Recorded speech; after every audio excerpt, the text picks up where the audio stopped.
all we see are stories at the peak of success, and we wonder, like, how do you even get there? It feels so unattainable.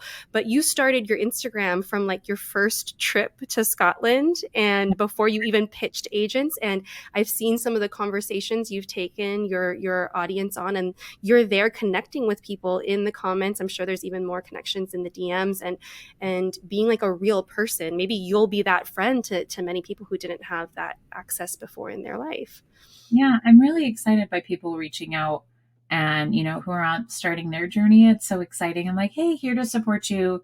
And I have done everything I can to support anyone who's written me in the DMs who wants to write a book or who is thinking about it. I'm Joey Yongjan Liu, educator, researcher, storyteller, and coach. And this is Everyone Needs a Story for the Campfire. This podcast brings you impactful stories each week, drawn from my guests' lived experiences. You will gain inspiration, insight, new perspectives, and hopefully a sense of familiarity and belonging as we explore the themes that make us all at once uniquely individual, yet collectively human. This week I sit down with Kate STAHL-KOVELL. She's a Ph.D. Associate Marriage and Family Therapist who specializes in birth, pregnancy, and postpartum trauma. She's an activist, mother, and now a Romantasy Novelist. In this episode, Kate narrates her path to creating her first novel, More, and we discuss the theme of giving ourselves permission to be creative. Kate also shares her story of surviving trauma and channeling this experience of resilience into her service of others. Welcome back, everybody, to the Campfire. I am so excited to welcome my guest today, Dr. Kate STAHL-KOVELL. Thank you so much for joining me on my podcast. I am so excited to talk to you today, Kate. I am so excited to be here with you and to share the space with you. It's been a long time, hasn't it? It's been a long time. And before we get into your stories, I'm going to share with the audience who you are, but let me give you the formal introduction first, or give my audience rather the formal introduction. You are a PhD, now an associate marriage and family therapist, right? Passionate about trauma-informed care and specializing in birth, pregnancy, and postpartum. You are an activist, a mother, one-time homeschool mother, possibly future homeschool mother again, but you're super hands-on with your kids. A one-time nomadic family as well. So many stories in that. And now a Romantasy novelist. You are just like living the fullest life. And I can't wait to hear some of the snippets of your story here today at the Campfire. Oh, I'm so excited to be here. And it's this like really weird, vulnerable feeling that comes when someone reads your what's going on in your life. I'm like, oh yeah, it's a lot. I usually don't sit in that space of thinking about all the different hats I wear, For sure. I think that's super relatable. And that feeling of like a mirror, like, whoa, that's my life. That's my story, but it is yours and you own it so well. And I just wanted to, before we get into your stories, talk about how we connected. We've actually known each other since we were 19. I think we're both the same age, right? We were both 19 years old when we embarked on our study abroad in Rome. Yep. 2007. Yeah. Right? 2007. Yes. So we met on that study abroad trip, which was so life-changing. However, we didn't get a chance to connect all too much in that setting. You lived in an apartment. I lived in a homestay quite far away from the center of town. But we were kind of in some of the same classes together. And so even though we didn't get super close on that trip, I will say looking back, you and I had a lot of similarities. We were both really independent and both about having like the experience that we went to Rome to have. And even on spring break, I remember you traveled solo to go to Scotland, which we'll hear more about in today's episode. Not particularly that trip, but your connection to Scotland. I traveled to the UK and Wales by myself. And so we had some of those like similar vibes of just being free spirits and super independent.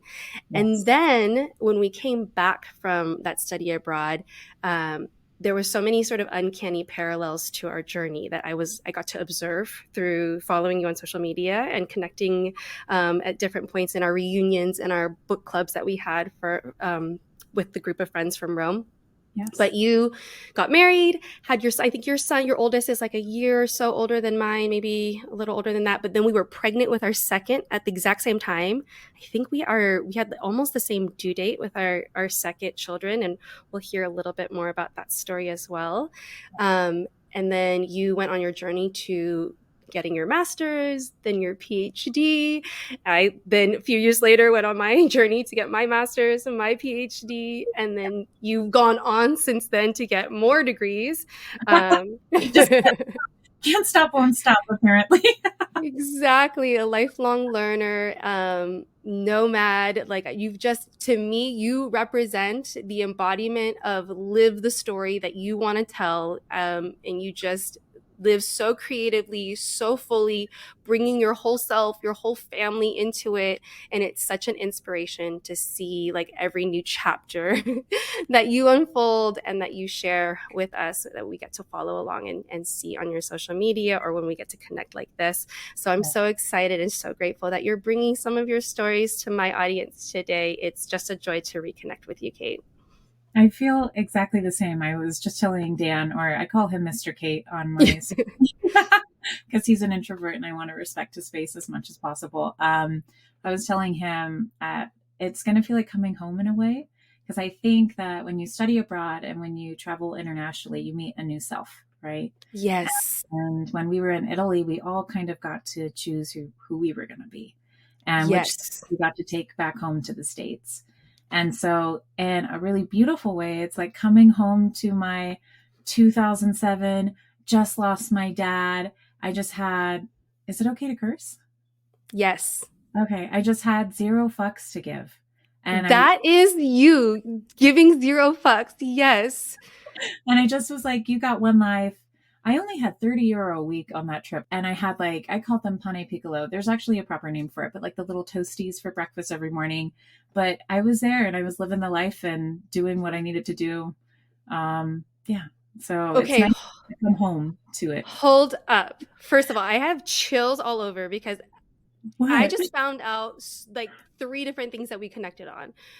One, the way that you described choosing who you wanted to be in that moment in life, like that is, I've said the exact same sentiment when I talk about traveling and coming into a new space and studying abroad. Like you get to invent your character. I mean, not in an inauthentic way, but there's so much freedom to explore corners and boundaries of yourself that sometimes your existing context back home or like in those spaces with people who've known you forever just feels too limiting to try out. So that the fact that you summed it up that way is so beautiful. It's such a beautiful connection. But hold up, this €30 a week budget, I, in my group of friends who was closer to me in Rome, was famously known for trying to live off of a €20 a week budget and also eating those damn crackers for lunch every single day. And it was shout out to Peter. Oh, Peter was shout out to Peter. One day we were at my little group was eating pizza, and I was like pulling a plastic bag of these crackers out of my bag sitting at a restaurant because I wasn't going to pay for a meal. Yeah. And Peter like he was like, he slapped the table. He's like, Joey, I'm not going to eat another meal with you not eating pizza. Like we didn't come to Italy to sit here and watch you eat crackers or something to that effect. He's like, you have to live fuller. He's like, I will go withdraw money from my bank account right now so that you will eat a slice of pizza. Like we're in Rome, live it up or something. And good guy. Yes, and like his generosity was not lost on me, but also this message of like life is short. This, is it really that important that I stick to my budget? Of course, like financial restraints are real. You and I guess share that in common. Like I paid my own way to experience that study abroad. But what I did in that moment was I was like, okay, I'm gonna eat pizza every day for the rest of the time I'm here. And if that means getting a job, I'm going to do that. So I went and started tutoring our professors' kids in Italian. I started teaching them beginning Italian so that I could have enough money to buy pizza and not eat crackers in front of my friends. Oh, that's so smart. Yeah. Gosh, you. I had no idea that you were tutoring their kiddo. But, when you're in Italy, you can walk. A lot of places are free and you can have a good time. And that's what I did. So yeah. There definitely was so much walking and so much freedom. It was such a beautiful time. So yes, I thank you for bringing me back to those memories as well. Coming home indeed. Okay. Are you ready to get into the stories that you've prepared so lovingly for the campfire today? Yeah, I am. I'm really excited to share them. I am so excited to hear them as well and for my audience to hear them. We're going to start with this first story, which reveals sort of the latest chapter in your life, a really exciting and inspiring one at that. And the theme that you'll surface in the story is giving yourself permission to create. And I'm sure it's such a vulnerable process, but you are doing such an inspiring job of digging into your artistry and your creativity and becoming a romantasy novelist. And I can't wait to hear the story of how that is unfolding for you. Oh, well, I am so excited by the generous space to share it. If there's anything I love talking about, it's my book. I love talking about my book, which is called More. And I was looking at what I sent you about permission to create, and I feel like I didn't misspeak, but I feel like almost like permission to live in a way. Ooh. And Yeah. not is to live is to create, right? Yes. That's how we are human, is by creating. Yes. That's drawing. It doesn't necessarily have to be art, but and the ways in which we connect with people and we create relationship. And with More, it was just one moment in my life where I gave myself 100% permission to dedicate myself to a side of me that wasn't necessarily going to bring me any revenue. So no economic revenue. That didn't have like an immediate positive outcome, right? That it was just inherently for me to play with my imagination.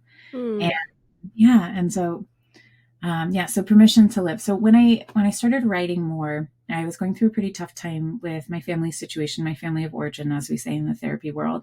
My mom was passing of early onset Alzheimer's, and she had just moved a couple months prior into full-time clinical care out of state, quite a distance away, and was really struggling. And there wasn't much connection that I could have with her because she was struggling to speak with aphasia.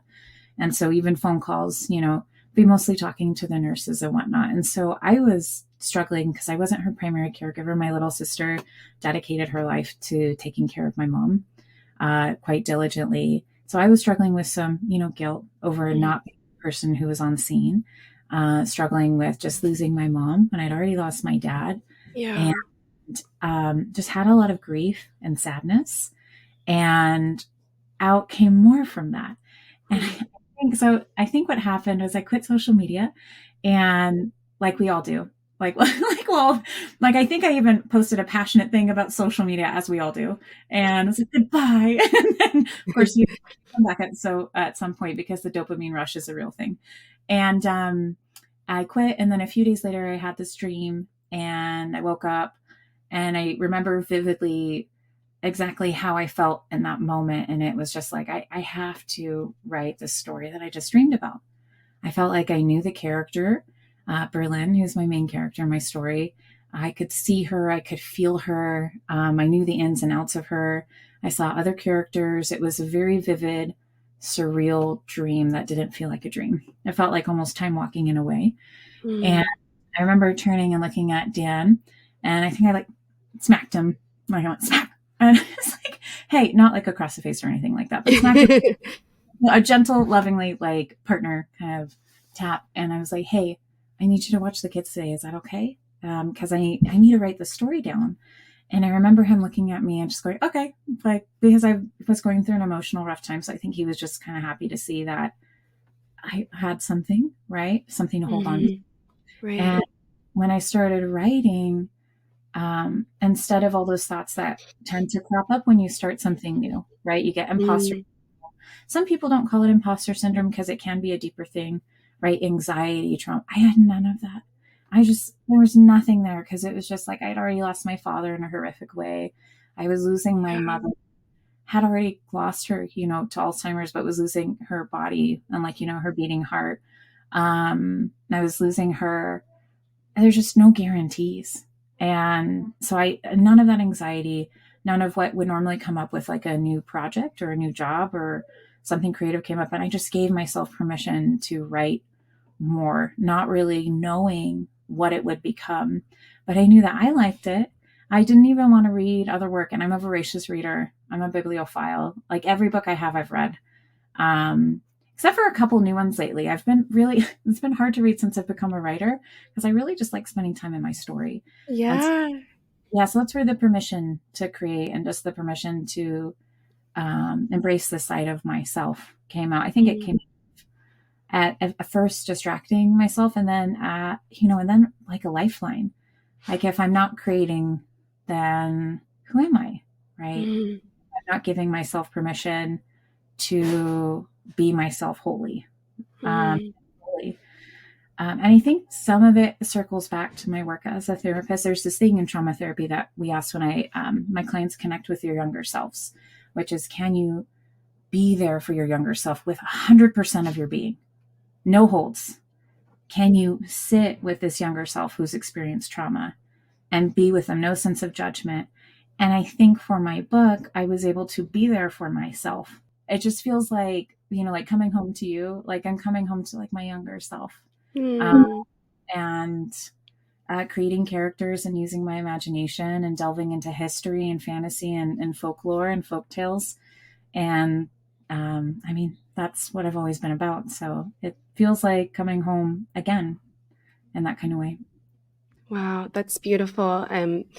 You touched on how this became something that emerged out of a moment of so much grief, and you connected the grief that you were experiencing in real time with losing your mom. I don't think that we talk enough about the different ways that grief can unfold, right? Especially when you're losing someone over a period of time. But you touched on that a little bit, and you connected it back as well to the grief that you had passed through and endured at a younger age, right before we went to Rome, and said that this sort of came to you fully formed as an opportunity for you to connect to something and connect with your younger self, even while moving through that grief.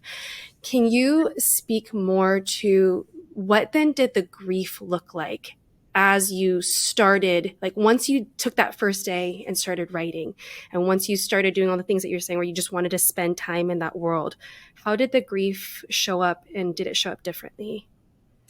Well, to be perfectly frank, as someone who has a trauma history of a pretty intense trauma history, it definitely was a coping mechanism at first. It was a way Mm-hmm. to not fully feel my feelings. Better coping mechanism than drinking alcohol or, doing something that causes self harm, right? But it definitely at first distracted me from the grief. And then I noticed when my mom passed, um, that sitting with my book kind of felt like spending time with her in a very strange way. In fact, the main character's mom, one of my readers read it and she happened to know my mom. And she was like, oh my gosh, she reminds me so much of your mom. And I was just, Oh, I know. And so I think that, um, when I spend time in that world, it is like I get to spend a little time with, a part of my mom. She's still definitely there. And I think, were you thinking about the grief in Italy as well after I lost my dad, or no? yeah, if you want to speak to that, I just know that you had connected it when you started your story that you were losing your mom after you had already lost your Yeah. father to such a tragic way. Did it compound when you were going through this grief cycle with your mom as well? Um, like compound, like thinking about my dad as well, Yeah, or like did it resurface? Did you find that that was something else that you still had to heal from? no, no, no. I'm so fortunate that I connected with an amazing trauma therapist after my son was born. So we've done. Mm.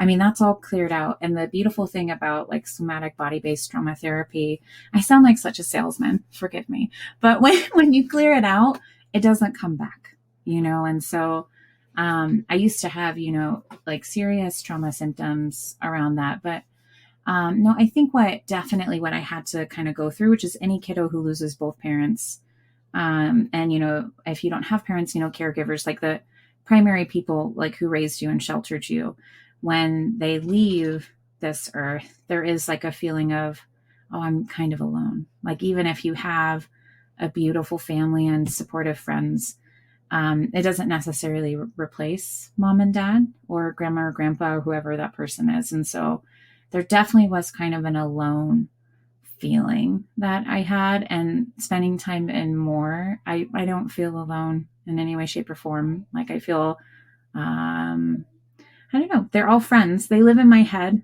I don't know. They're pretty real to me. And so, yeah, I hope I answered your question right. I feel like You definitely, I think this is super insightful for so many folks. I'm I'm asking these questions because I think that there's a lot of opportunity for folks to just start to consider where they're at, and to hear this story can be like such a doorway or an entryway for people to start thinking about their own experiences.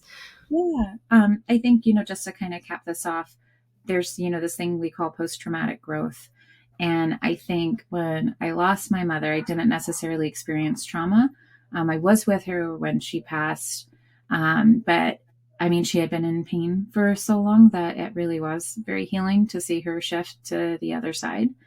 Um, Mm, but I think from losing both parents and not being involved in my family of origin system anymore, which I'm not in any way, shape, or form, it just gives you this permission to be yourself, because I don't have the role anymore of who I was. Like my mom used to always say, "Oh, you really like beat your own drum." My dad mm, would say, like, "You're always outside the box," and it's like there's just not even a drum or a box anymore for me. And wow. I, yeah, I just get to be me, Yeah. and it's really freeing. Yeah. Um, but it took a while to get to that side of it. Yes, yes, that's beautiful, and I'm sure that this is something that if anyone is curious or it feels resonant to you, there's a lot that we can do to unpack this and maybe like start that journey to understand what it means to really, as you say, like form a life outside of your family of origin. But I Yes. wanted to touch back on your story a little bit and how you said that the character reminds you and other readers who knew your mom of your mom. And so Mhm. I wanted to ask a little bit more about the creative experience. Did your main character, Berlin, did she like emerge fully formed with those characteristics, like almost like present herself to you? Or did you craft her in a way that was an homage to your mother? Was there some of both? What would you say? So the character that reminds that reader and me of my mom is her mom. So Oh, Berlin, I see. Okay. yeah, Okay. Berlin's Thank you. mom. Um, no, yeah, I can't imagine Berlin being like my mom, but no, Berlin definitely was fully formed. I wasn't able to really write her fully formed because I hadn't written fiction before. I had written a Mm, thesis, a dissertation. I mean, Joy, you know this. How many papers have we both written? a Tons and lot. tons of papers. It's not fiction writing. So this was my first experience really writing fiction. And so if you look at my first drafts, it's so funny. There's a lot of reels that say, your first draft is like throwing mud at a wall. I think actually Neil Gaiman said that. I might be misspeaking. I'm pretty sure it was Neil Gaiman. And that's definitely what I was doing. But no, I knew her. I knew her so well when I woke up. I think it was January 6th, 2022. I knew what made her tick. I knew, the spots she probably needs to grow in. I knew everything about her. I knew her heart so well. Okay, so then can you speak to a little bit more about with your main character, Berlin? Were there similarities and differences that you found between yourself and her? Oh, yes. And it's taken me some time to really think about this question and to formulate an answer to it. And I think that's because I don't want to say Berlin is definitely a part of myself on the page, but many characteristics that are Berlin's positives and negatives, and, the things that hold her back and the things that, she gets to stand tall on. I draw from my own experience. But I feel like that denotes a lack of creativity to say, hey, my main character, yeah, I draw from my own life experience. But at the same time, I feel like I'm being a bit critical of myself. And like, of course, I draw from my own lived experience when I'm writing this first person uh, fantasy. I mean, how could you not? Yeah. She's definitely more quiet than I am. But I think that's because she's not around the people that she's meant to be around quite yet. And I feel like it's more comfortable to speak your truth when you're growing into yourself, when you're surrounded by people who, will be supportive. And the things I find that really resonate between her and I, we're both very tall, curvy people. We have a tendency to speak up even when it's not comfortable, especially um, around creating safety for vulnerable folks. We have a tendency to give a bit too much and to struggle with boundaries there. And as I was saying before, to be a truth teller. And she's also very nearsighted. And I am very nearsighted. And one thing that's been resonating with my readers is when they read it, can you imagine being nearsighted in the 500s, Joey? Right? It's not. And then there's like What an other world experience. creatures. There's like, oh gosh, there's like tons of these creatures that like will kill you in like really gruesome, perfect ways. And she can't really see far past her outstretched hand. And so a serious resonance is there that being an outsider inside of an insular community, that's a huge resonance. In the book, it takes place in the 500s, so what we would term the Iron Age. Some people call it the early Middle Ages, and it's based on the folklore from Orkney. And during that time, this is when Christianity started to come into the Isles. And where, if you know the Loch Ness Monster in Scotland, I think it was in 565, St. Columba banished the Loch Ness Monster. And so there's all like there's these stories of Catholicism Yeah. and Christianity coming to the Isles, and Berlin is a witch and her mother is a witch, and they're midwives and they're healers and they make herbs for the community. For me, when I think about Berlin as, myself, I'm a witchy person, and collect crystals and read tarot. Yes. And yeah, Yes. but being in a heavily religious community, it's mostly Christian, I think a lot of her experience, which we don't get much of it in book one, but more in books 2 and 3, of having that pushback and that demonization of women in power. Uh, Mm. so that was me drawing from my experience, not just as, someone who is in touch with the old ways, but as a woman who has been in high achieving places. Um, and yeah, and so I think I wrote a lot of my story into her in that way. Mhm. And the ways, Mm. you have several ways that were different. I mean, she's 19, so she's got a 19-year-old brain, and I mean, several different things about her. She's hetero and bisexual, and I'm trying to think what else. But other than that, I'm sure there are a lot of different differences, but I think a lot of her traits I pulled from my own life experience. That answer is so insightful because I think for all of us who aren't fiction writers or have never become a novelist before, right? It was thank you for being so vulnerable and even speaking to the tension of feeling like, does this not represent my creativity to base so much on my story? But as you were unfolding this, and by the way, like the way you described your book, like I can't wait to get my hands on it. A good one. How you, yeah.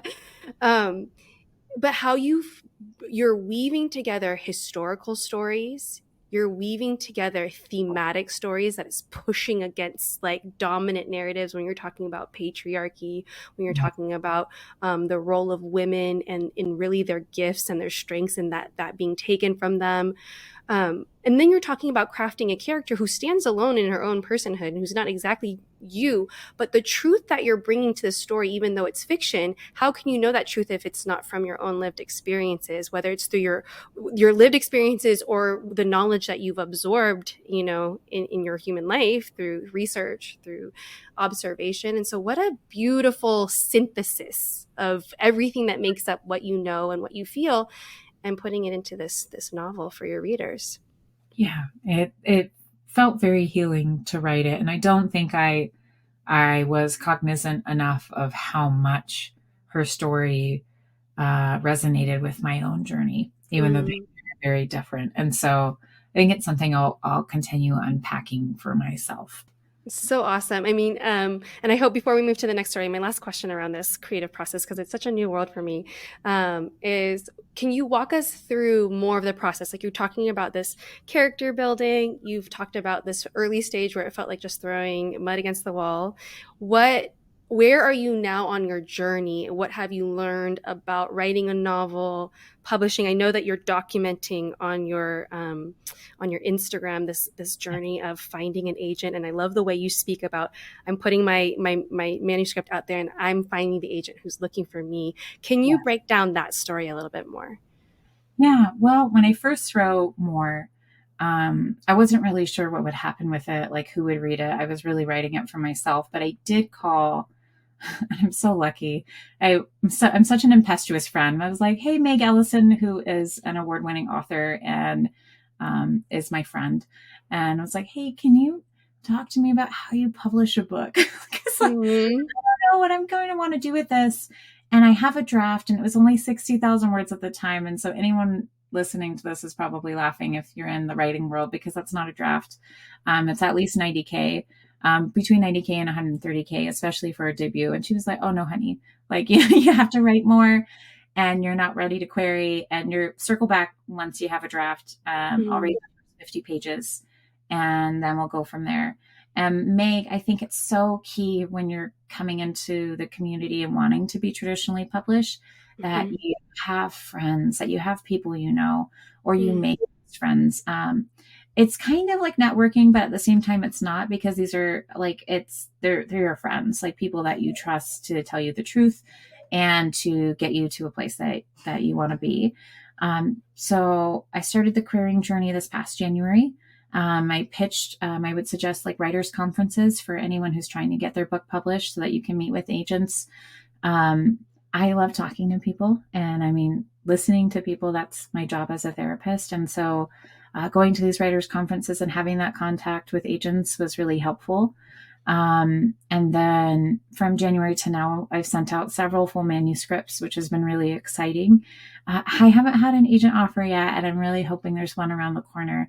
But again, I emphasize this a lot on my Instagram. I really feel like the right agent is looking for me. And I just feel like, we haven't found each other yet. And I know we will. Because usually when people read my book, like people will say, like, I couldn't sleep, I couldn't put it down. I was sitting in the car at a family event because I couldn't I couldn't stop reading. And it's a good book. And it's Mm-hmm. like any book, needs some polishing, or, whatever, the agent and editor and I can work on together.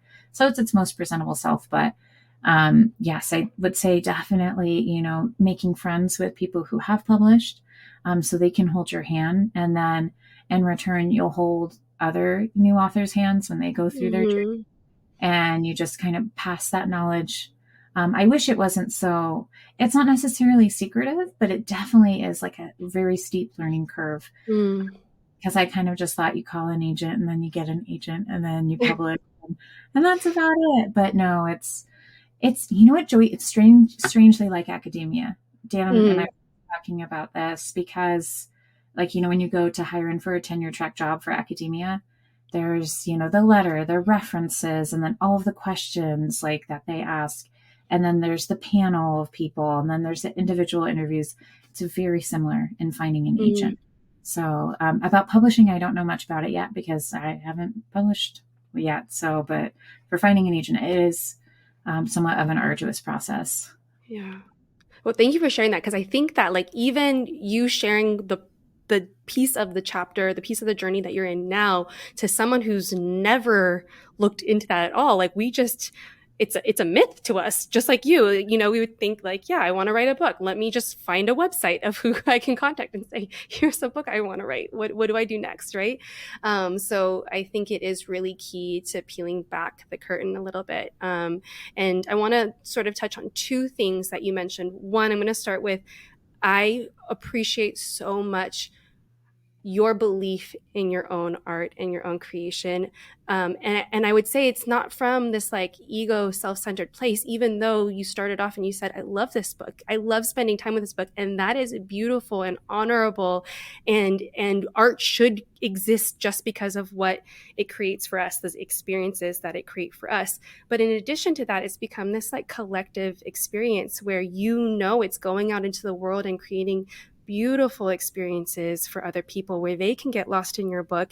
And that is worthy, right? So even though you are going on this traditional publishing journey and you're having to like wait for these certain milestones to hit and people to say yes to you, like I just want to mirror back to you your sense of unshakableness in the purpose for your art and your creation. And that is my wish and my hope for anyone that I work with, is that they can feel that way about their work, whatever their work is, whether it's serving people, helping people, educating people, or putting anything out there in the world. I would hope that we all have those roots in why this matters. So I wanted to just mirror that back to you first. And we all deserve to feel that way. We all For deserve, sure. to feel like we are living our most authentic life, to the best of our capabilities, and, that the work that we're doing is good and Yes. without hangups about it. And not that it, we all need improvement. Yes.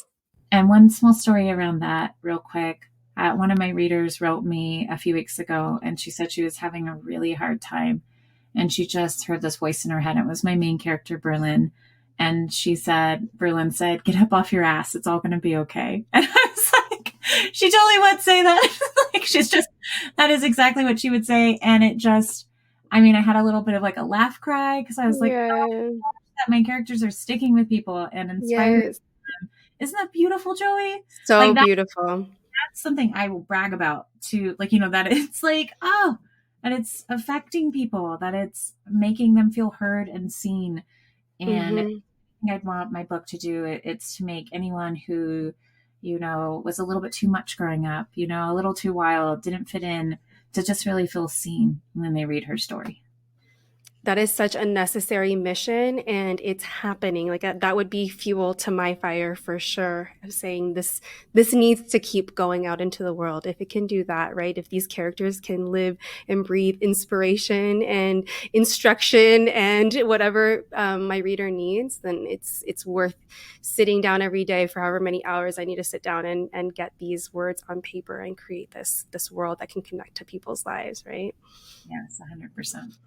So the other thing I wanted to touch on too is you mentioned that it's, this networking, or this like finding a friend in the community is so necessary to understand the steps that you take. And I'm asking for, on behalf of all the introverts out there, like if you don't just have a best-selling author in your close circle, where does one start? Oh gosh, I know. I think about this a lot, because I am an extrovert. And it has been relatively easy for me to connect with people, because I love connecting with people. I love making friends with people I don't know. And I think another thing, it's a bit of a heavier topic, but to talk about capital, going to these writer conferences costs money. Pitching to agents costs money. Wow. And so, yes. And I really don't think that's talked about enough too. Right. So yeah, I had no idea. Yes. And it's not terribly expensive, but it's expensive enough that someone working minimum wage would not be able to afford it, And so I think about that a lot, how there are definite roadblocks, huge roadblocks put in place if you don't have capital, and if you aren't connected to the community. I think for connecting, going to a conference and meeting fellow writers and meeting fellow authors, other than that, connecting over Instagram. I've been very fortunate, just like, to DM an author and reach out to them and just tell them, I really enjoy their work. I'm on my own writing journey. Can you send some good vibes my way? And, that kind of thing. But for our introverted friends, I think, well, I have to think about this, Joy. This is a tough question, because I'm not an introvert. So I'm trying to put myself like in my husband's shoes. Well, he would lean on me. Every introvert needs an extrovert. Adopt an extrovert. Have an extrovert adopt you. I actually talked about it in the episode with Dr. Charlotte. I was an introvert who was adopted, and she was sort of that door for me in academia. So maybe this is something that, And I think there's more of an emphasis on authors doing their own hustle on social media now, from what several agents have told me, that like where never before that was an expectation. And I don't know if it's an expectation. Again, I'm so new to this industry, so I wouldn't want to say that. But from what several agents have told me, it is somewhat expected that when I make my little videos on Instagram, I love sharing updates about my work. I mean, it fills my cup. Like, it's not something Yeah. that's for me. So I think that, like, in this day and age, being an introvert and trying to break into the scene as a new author, I think it is probably more difficult than it used to be. Or maybe it's not, if they're not making reels and they're writing, right? Well, actually, I'm glad you brought up your social media. It's such a place of inspiration. Excuse me. It's such a place of inspiration. And I would imagine that it's an opportunity for many introverts and people who are historically marginalized from having access to, like what you mentioned, these conferences. I wanted to say, like, I knew that traditional publishing was expensive in terms of actually getting a contract, and a lot of times the writers have to put money up front. I did not know that you had to actually pay a considerable amount of money just to pitch to an agent as well.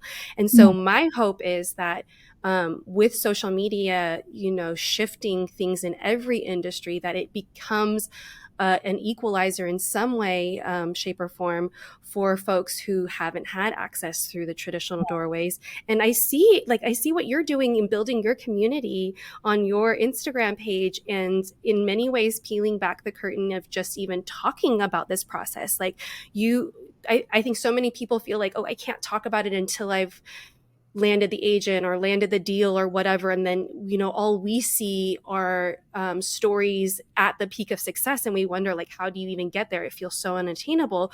But you started your Instagram from like your first trip to Scotland and before you even pitched agents. And I've seen some of the conversations you've taken your audience on, and you're there connecting with people in the comments. I'm sure there's even more connections in the DMs, and being like a real person. Maybe you'll be that friend to many people who didn't have that access before in their life.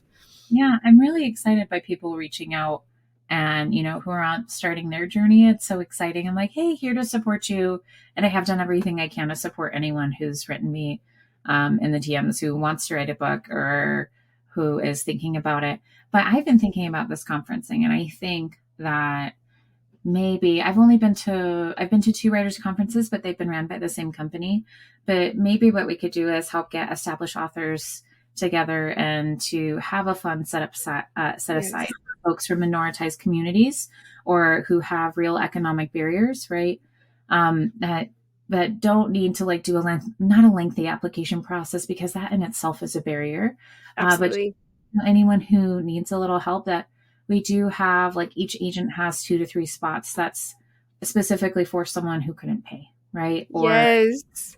I think that's so important. And I thought Yes. at the first conference, it kind of left a bad taste in my mouth that, I mean, maybe the person running it already has something, but it's not advertised. I wonder about that, but to just make it a normal thing, to help equitize it in some way, shape, or form. I love that you are thinking of that, and I can't wait to see what you do as you continue in this journey, because one thing about you is you're always thinking about others and trying to make space for others to come along with you and bring others up. So I just appreciate that vision and that mission so much, and I can't wait to see what happens as you continue on your journey. And I know that more is going to be in print and in the hands of many people soon, and it's going to be awesome. So we'll have to follow up when that happens. I know, I'm really excited about it too. It's like there's not fear. It's just like it's Yes. a matter of when it's going to happen. And Yeah. oh, I can't wait. And at the same time, there's like some pretty detailed spicy scenes. So I'm also not excited because if my clients read it or if like an auntie reads it, I'm not looking forward to having that conversation with anyone. So that's one drawback to being a romance novelist is having folks read your spicy scenes. And they might think, well, where does that come from? It's like, no. We don't ask questions about this. We just accept it. We love it, and then we move on. Or you turn the page if you don't want to read it. Actually, I think And it's 10 pages long. I'm sure you will become very well versed at navigating those moments, as you probably already have had to start doing so. But yes, I know that romantasy is like, it serves whatever role it serves for so many people, so many fans of the genre. And so you should feel super empowered to be whoever you are in real life and put those, fantasy worlds out there for whoever can benefit from them. Yeah, I hear you. Yeah, for sure. Okay, we're going to shift gears a little bit. And so maybe we need to take a deep breath because this vibe is going to shift a little bit for us. We're going to go from this theme of creating this permission to create and permission, as you said, to live authentically. And you'll probably find a way to connect this into the next story that you'll tell. But the theme here comes back a little bit to grief and trauma, and also how you pass through trauma, specifically in this story, your birth trauma, and how that became the motivation behind your service of others now, and how you're caring for others who are going through similar journeys now. So whenever you're ready, we would love to hear this story. Yeah, I think that there's actually, I'm trying to think what was the word for this story? Let me see. It was resiliency, right? Resilience. Yeah, resilience. I think there's a lot of connections between me becoming a romantasy author amidst all the other caps I was wearing and recovering from trauma to become a trauma therapist. Mm-hmm. And that's the permission to live. It's that permission to, live life organically. Because I think we're all raised, in a certain way. Like, I don't know if, like, for folks, if they've taken that test in high school where it tells them, like, for aptitude, like what you might be good at. The Myers-Briggs test? Yeah. Yeah. There was a longer one. And I remember in senior year, or it was junior year, I believe, we took the test and mine said I had natural aptitude to be a researcher. Mm-hmm. And at the time, I mean, I was, 15, 16. I was like, what the heck does a researcher do? Like, I had no idea that I'd be getting a PhD someday. That was never on my radar. That's never something I ever thought I would do. So with the story of my birth trauma, I feel like, again, it's like coming full circle, stepping into who I was meant to be.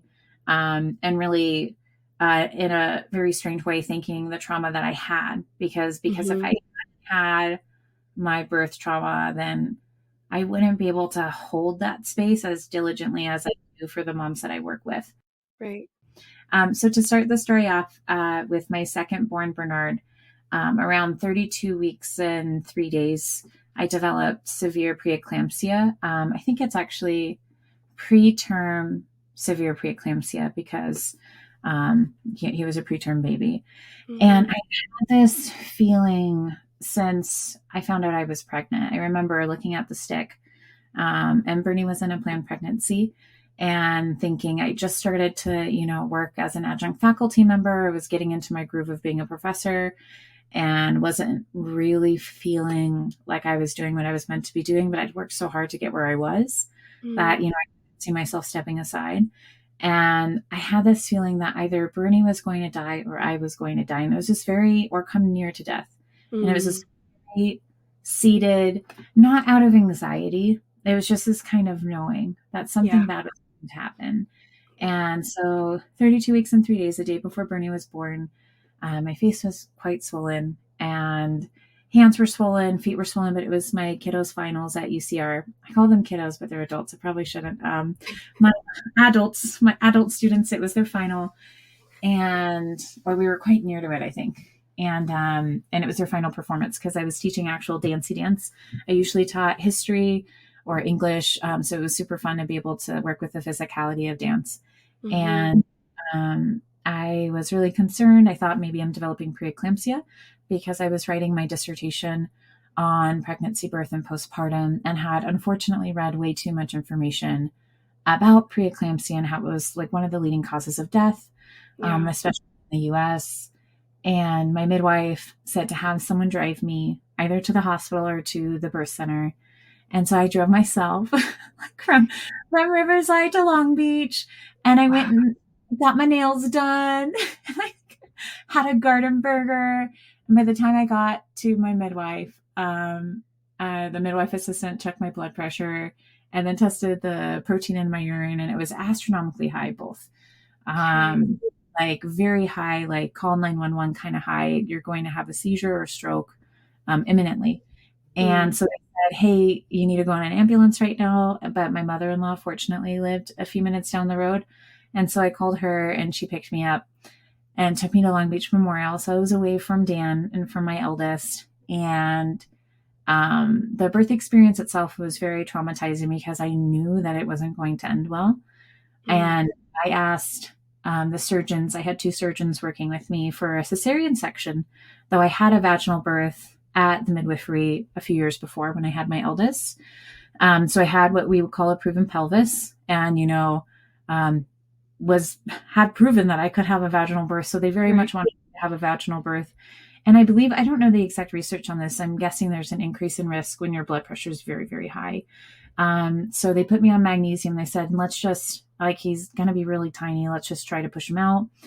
About a little less than a day passed, and I just kept having a bad feeling. I got a shift change with a nurse. It's a very common story with so many people. Shift change, you had a great nurse, and then, some Mm. differences happened. The Pitocin was upped. And because, Pitocin aren't like, our, gosh, I don't like the word natural because I feel like it's so loaded. The physiologic, it's not our physiological way of pushing a baby out. And so it can be more painful, and it was very painful. Yeah. And though I had a vaginal birth without meds for me first, and that was a very long labor, 27 hours, 4 hours of pushing. So I'd already had like a pretty gnarly labor. I was in a lot of pain. Mm-hmm. And so we tried an epidural. I had all sorts of bad feelings, and I wish I would have trusted my intuition here. I wish I would have pushed for a C-section. There's so many times when we face trauma, you go Yeah. back, I wish. But I was listening to medical advice, and during the epidural, which can happen, it's actually not uncommon. My blood pressure plummeted, and I felt like I was dying, and I didn't really feel like I was there anymore. And they couldn't find Bernie's heart rate. And so then, there's like a rush of, I don't know how many people. I was pushed to OR. The anesthesiologist wasn't answering their page. They tried again and again and again. They still couldn't find Bernie's heart rate. I wasn't steady. They weren't sure what was going on with me. And then the anesthesiologist came, and there's some trauma there because that he didn't believe me that I could still feel. So I had like a ring of bruises down my belly from him pinching me really hard. And I could feel each time he twisted my skin. And he said, you just need to be quiet and let the doctors do their work. And so I think birth trauma is so heavily under researched. There is more research. And I talk about this to my clients who have birth trauma. Mm-hmm. The number one cause of birth trauma, as we see it now, as we know, research is fluid and it changes, is a patient not feeling heard, Right. not feeling Right. listened to. And it might surprise some people to hear that, like, oh, trauma is physical trauma, or, like direct assault on the body. And it's like, actually, in the case of birth trauma, what researchers have found, it's like, I wasn't heard. I Yeah. knew something was wrong. I knew something was Yeah. happening. And unfortunately, U.S. maternal health care still really carries that lengthy, grotesque history of treating women's bodies as vessels, Yeah. or birthing bodies, right? Birthing bodies as vessels for babies instead of autonomous beings that we are. And so they were panicking because I couldn't hear Bernie's heart rate. And so I told them to just cut him out. And they started to cut, and I was screaming, and it was very gory. And Mm. my husband swears he doesn't have trauma from this. I'm like, how could you not? If someone was cutting into like several layers of skin and tissue and pulling out organs, and you could feel everything, like I would feel traumatized, like Observing the, yeah. yeah. And so like my C-section scar is really strange because there's a little divot because they had started and they stopped because, I was like, it's a different kind of scream. I feel like there's a scream that the body saves for when it thinks it's dying. It was like, Yeah. it was a very ghastly, like haunting, like war cry of a scream. And so they stopped, and then I yelled at them. I said, just cut him out, because at that Yeah. point I was so terribly worried about Bernie. I had already kind of decided I was dying. And so that was kind of set in stone. And then, so they did the surgery. And I remember watching the surgery from above. It's the strangest feeling. And I've read a few near-death experiences after, with my diagnosis of PTSD afterwards. I had some friends give me some books on near-death experiences that were really incredibly helpful to read. But I definitely felt like I was floating above my body and could kind of see everything that was happening and felt very peaceful. And I kind of felt shoved back in at some point. Uh, Mm-hmm. but yeah, it was a really traumatizing experience. Like we joke now, it's a coping mechanism. But have you seen Braveheart? When I was a child, I haven't revisited that movie for so long. Child, Joey, that is not a child friendly movie. I mean, I saw Jurassic Park. I feel like That gives you some insight into my childhood. I okay. was I was raised. Was I raised? No. Like, wow, it was a wild childhood. So, when they disembowel him and they're like pulling out organs and like you see intestines. So like we like say that I was disembabied. Like I wasn't disemboweled, but like I had a Braveheart-esque, like I even That's a had word. I was disembabied. And then yeah, and so afterwards, like I didn't receive a PTSD diagnosis formally, but I was struggling with symptoms of, DSM-5 PTSD, which was flashbacks. I couldn't go anywhere where there were bright overhead lights. And that's a really common thing for folks who have birth trauma. You get a really high racing heart rate. Mm-hmm. When you're in medical settings, but my son was in the NICU for a month and I had to be in the NICU every day, trying with breastfeeding and caregiving for him. And then also, making friends with the other moms and community there. So yeah, I was definitely struggling with PTSD and then a cesarean section without working anesthesia, from a provider who really shouldn't be an anesthesiologist. And if I could go back and sue him, I would. But Mm-hmm. again, I was in such a vulnerable place living at the Ronald McDonald House and, caring for both of my kiddos as best as I could. I wasn't in a capacity then or even following to do that. So, Yeah. so that journey led me to having a panic attack and going to ER and thinking that I was having pulmonary embolism, which can happen after a section. Right. And again, when you know too much, I think they say nurses and doctors make the worst patients. I think researchers do too. Mm-hmm. You just kind of know too much of what can go wrong. And the doctor was like, hey, maybe you should try some meditation. And I had a therapist, but it was all talk therapy and I needed something different. So, back in the day, what extroverts who don't mind what people think of them did was post on Facebook to ask for help, which I would never do nowadays.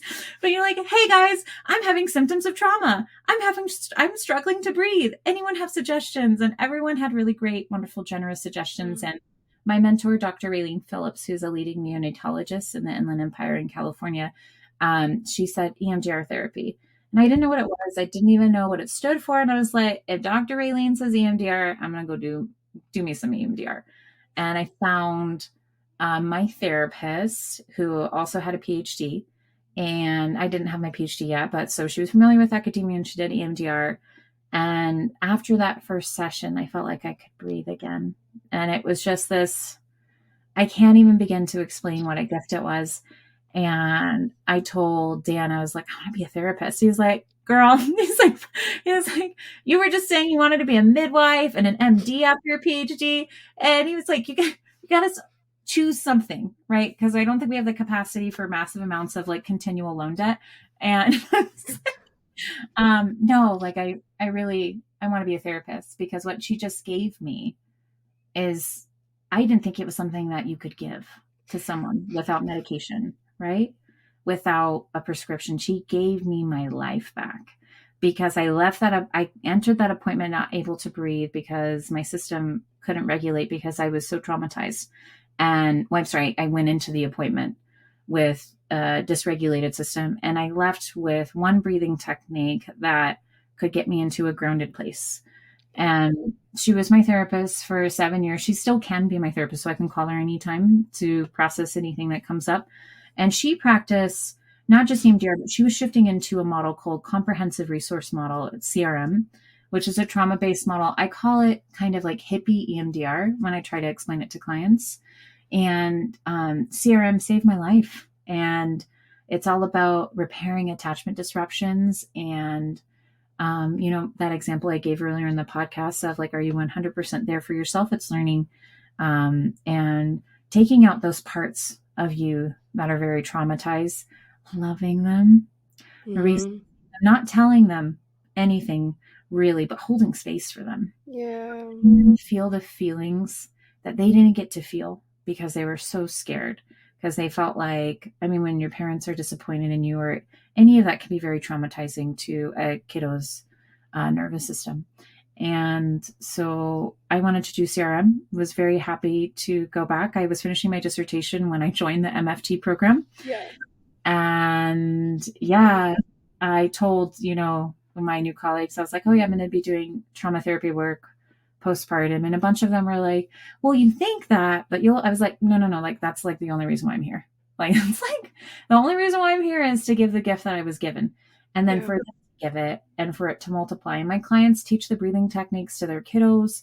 Yeah. And I just feel like the gift is just like really multiplying. The number of clients I've worked with, Joey, who their whole entire life their life changes.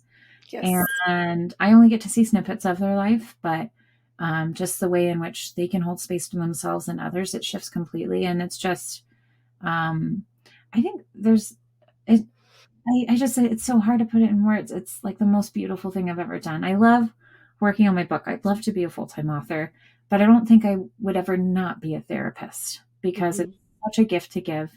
It's such a necessary gift to give. Especially with an extremely vulnerable population of, folks who are postpartum. And yeah, I feel really lucky to have had the journey that I had and to be in the space that I'm in, because when my clients say like, do you know what I mean? I do know what they mean. I do know PTSD. I know what it means to have it. I know what it feels like. It's different for everyone, of course, but I think having that knowledge you don't need to have it to be a trauma therapist, of course, but it's been very key to be able to hold that vulnerable, ethical, empathetic space for them. Okay, thank you so much for this story. There's so much in it, and I want to touch on 3 things, but I want to start off with saying first, just appreciating your generosity in bringing us through that story so vividly, and being such a testament to actually the healing that you've done to be in a safe place and a grounded place to speak this story. And I just want to acknowledge to my audience that it takes work to get there, to even be able to speak this story the way that you did. But I hope that the takeaway for so many people is the hope, right? The hope in that process, that you can go through the experience that you went through, which is so traumatic and unfortunately way too common and systemic for some of the reasons that you touched on, way too common, without the healing piece that you were able to experience. And so I'm just so proud of you, and just so honored to sit in your presence, in the presence of your mission to bring that healing to so many more people and make it accessible for them. Yes. So I wanted to start there.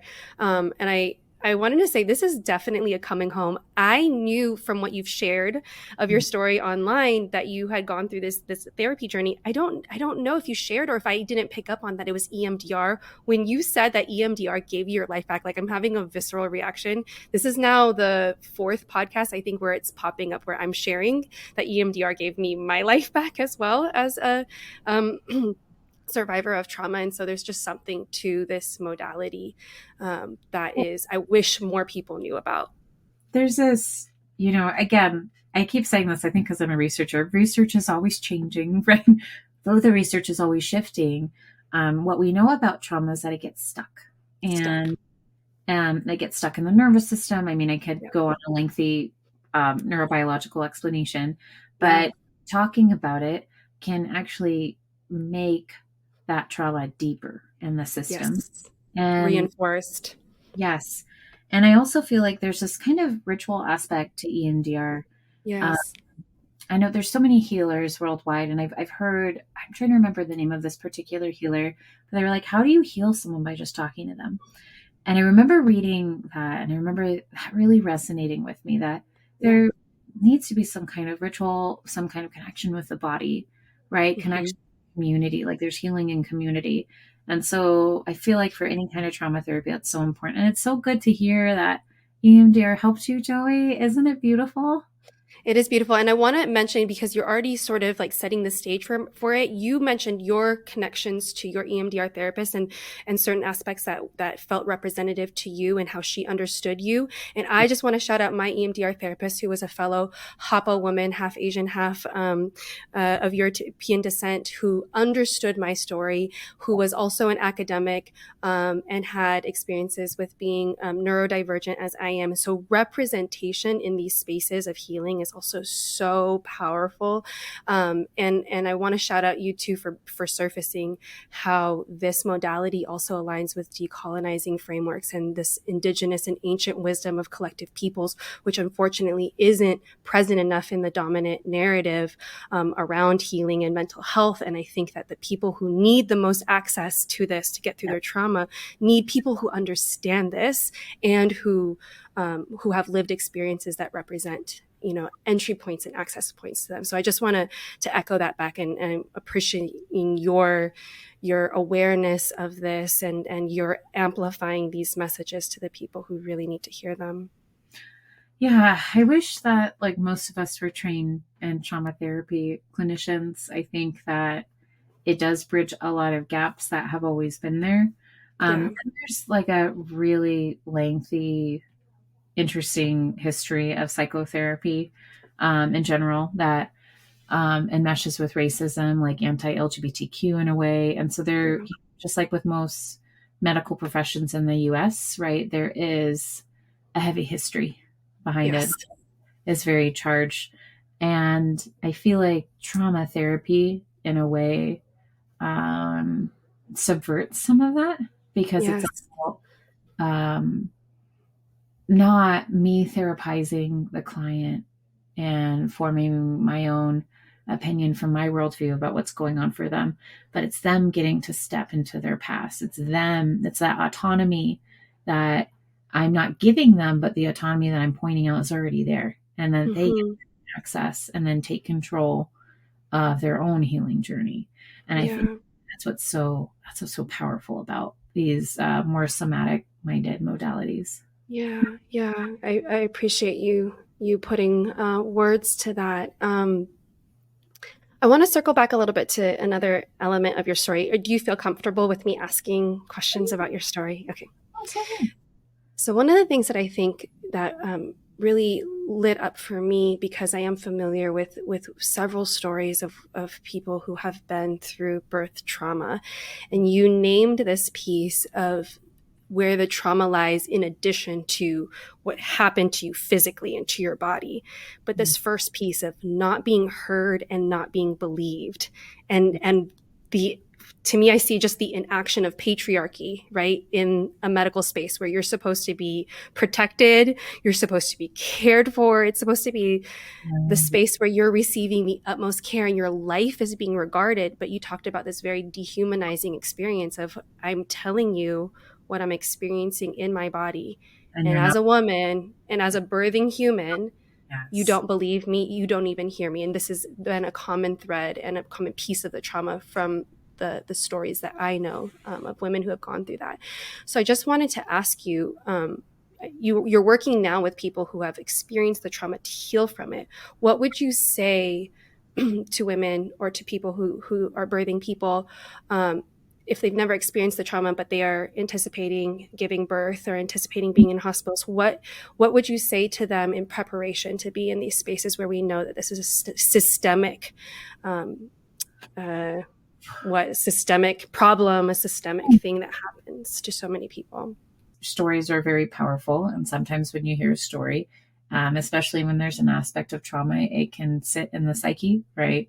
And it can wreak havoc. But getting a doula, if that's possible, right? And I know that there are many doulas who have sliding scales. So if money is an issue, I think some insurances, I was just reading this, I might be wrong. I feel like there's a movement for insurances to start picking up on doula care as well, which is amazing if that's true. Necessary if that's happening. Yes. So having an advocate, I would say going to a birthing class that focuses on your autonomy. So picking your birthing class, because again, kind of protecting your psyche and protecting yourself. really building what I call is a bubble. And I think actually a large aspect of this was taught to me in a hypnosis for birthing class. The hypnosis didn't work for me all, but, but very thankful for the course that taught me a lot about birth and about the mind. But, you have this bubble around you that is flexible, and it lets in information that is good for you. But any information that is very scary or is very heavy, it just bounces that info back out, and you just let it go. So we're Yes. on visualizing your pregnancy bubble that protects you when you're young. Yeah. So the bubble, taking care of the stories you're listening to, telling people Yes. to stop. With my pregnant clients, when we talk about, they're like, "Oh, my aunt told me." I'm like, "Oh, how did that feel?" Right? It didn't feel great. Well, what would you want to do next time? And usually the client in some way, shape, or form comes around to, I'm going to tell them I don't want to hear it. Like, hey, if Yes. it's a negative story, no, thank you. Not right now. Informing yourself about the medical system in a way that isn't traumatizing. So, Yes. tons of books that I could recommend, and documentaries and such. Building a community of people who believe birth isn't a disease. It's Yes. interesting to say that when I had severe preeclampsia and had a near death experience, but it's truly not a disease. Things do go wrong, just like when you're driving a car. Sometimes things Yes. go wrong, right? But the body is not a machine. It is not something that's diseased. Birth is very normal. Physiologic birth is normal. And just reminding yourself that. I did this for both of my births. I had post-it notes everywhere with positive birth statements about having trust in my body and really trusting that everything would be okay. And then it's listening to your intuition, um, Yes. honoring it. And if you don't trust yourself to be able to hold space for that, making sure your partner, if you have a partner or a trusted friend or your doula, will listen to you if you're feeling like something's going to go awry. And I'm a big proponent of midwives. Yes. Love midwifery care. And I've never felt more cared for than in my midwife's arms. There's something about a midwife.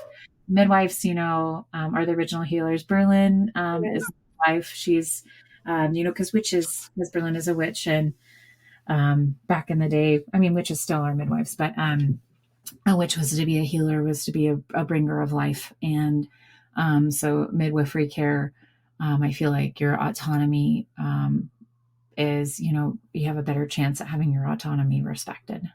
Yes. Those are all such powerful suggestions. And I think the show notes for this show will be full of resources. I'd love if you can send over any of the resources that you think will be helpful to the audience. So we'll link everything below. And I'm with you. I'm a big proponent of midwifery, and I'm very fortunate that I got to birth both of my children with a midwife. I love this suggestion that you made to the audience about being intentional about the stories that you are consuming and that you're spending time with in each stage of your life. So particularly if you're embarking on a birth journey, there are so many beautiful, empowering stories about birth, and there's a fine balance where your intuition can guide you in being informed about how to protect yourself and what could go wrong, but not being consumed in the fear of that, and then balancing that with these powerful stories of beautiful possibility and normalcy in birth. Yes. And I know that was really a positive guiding light for me in my birth story, and I would wish that for every single person. And I Yeah. also wanted to say, so powerful again that you have transformed this traumatic experience for you into something that is such a platform for advocacy. And it can really happen to anybody. Unfortunately, it can happen to anybody. But I did want to touch on that. We know the research shows, the statistics show that it happens, unfortunately, statistically disproportionate to Black, Brown, and Indigenous women. And so all of this education that's going out there, and there are so many amazing midwives and doulas and organizations that are fighting for people to stay alive while they're giving birth in the hospital, especially these marginalized communities. But there needs to be even more, I think, awareness. So my hope is that all of this information goes out there to empower people's choices. And I really appreciate and acknowledge you bringing this story to the campfire today to our audience. Of course. It has been such a pleasure to bring it. And just to echo what you were saying, the research is so clear that for people of color, that birth is very dangerous in the US, Yeah. particularly. And so having culturally aligned maternal health care is, I think, vital to safety, right? Yeah. Um, so whether that be in the form of a doula, a midwife, doctor, but just having people in your corner who are in some way, shape, or form related to your lived experience, it Yes. can help create safety.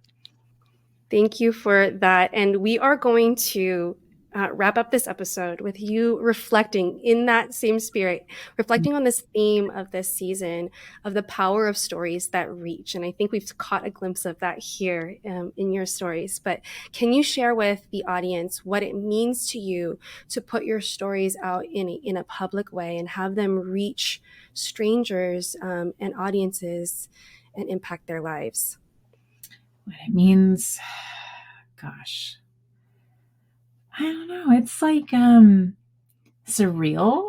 Like I wish I had a more intelligent way to say this, but I feel like it's so joyful to me because I'm putting a piece of my heart and my brain on pages, and for people to come away with feeling inspired by it, even just generally loving it.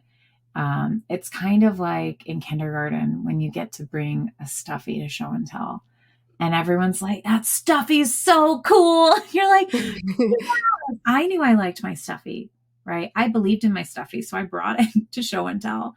And now I'm getting that positive feedback. It's honestly, it feels like living a dream. And if it feels that way now before I'm agented, I can't imagine what it will feel like once I'm agented, once I'm published, once my book has reached 1,000 people, 10,000 people.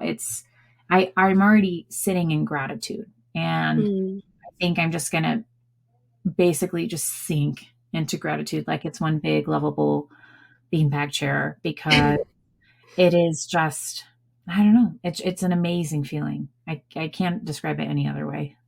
Wow. I mean, that was so visceral how you described it. And so if anyone's on the fence about putting themselves out there and doing that creative thing or that Yeah. vulnerable thing, I think you're really selling folks on it of what it could feel like, because that just sounded lovely. Well, can you share with us where the audience can find you, can find more, can find anything that you're working on and putting out into the world? Sure. I think I need to build a website at some point, but on Instagram, I'm Kate Writes It, WRITESIT, and it's a public Instagram, so you can follow me there. If you're listening to this podcast and you want to chat, please don't hesitate to DM me, and I'll get back to you when I have some time. And then for postpartum care or pregnancy care, I'm seeing clients virtually in California and in person in Redlands, California. And it is an LGBTQ plus aligned clinic that I'm working at. It's amazing. I love working there. They take diversity, equity, inclusion quite seriously, and it's a joy to work there as a trauma therapist. So you can reach me though on my Instagram, postpartum PTSD. I haven't tried to build a following there in any way, shape, or form. I think the last time I posted was a couple years ago, or my Psychology Today listing under my full name. And we'll make sure everything is linked in the show notes so that anybody who's hearing this episode and feels aligned with Kate and wants to get in touch with her, we'll make it easy for you.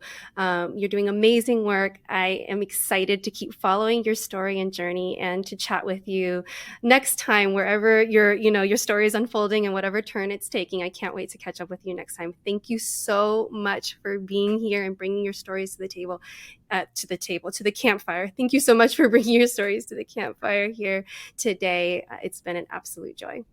I am so thankful to be here and to have spent this time with you. Thank you, Joey. Thank you. All right, everyone. Thank you for being here for another episode. We can't wait to bring more stories to your ears next time here at Everybody Needs a Story for the Campfire. Bye. Kate is such an inspirational example of thoughtfulness, intention, and advocacy, from her work in therapy to her creation of worlds and empowering characters on the page. I will be eagerly awaiting the release of more, as I know so many others are too. If you want to stay connected with Kate, I've linked her websites below. I'll see you next time here at the campfire with more stories, insights, and shared exploration of what it means to be a human.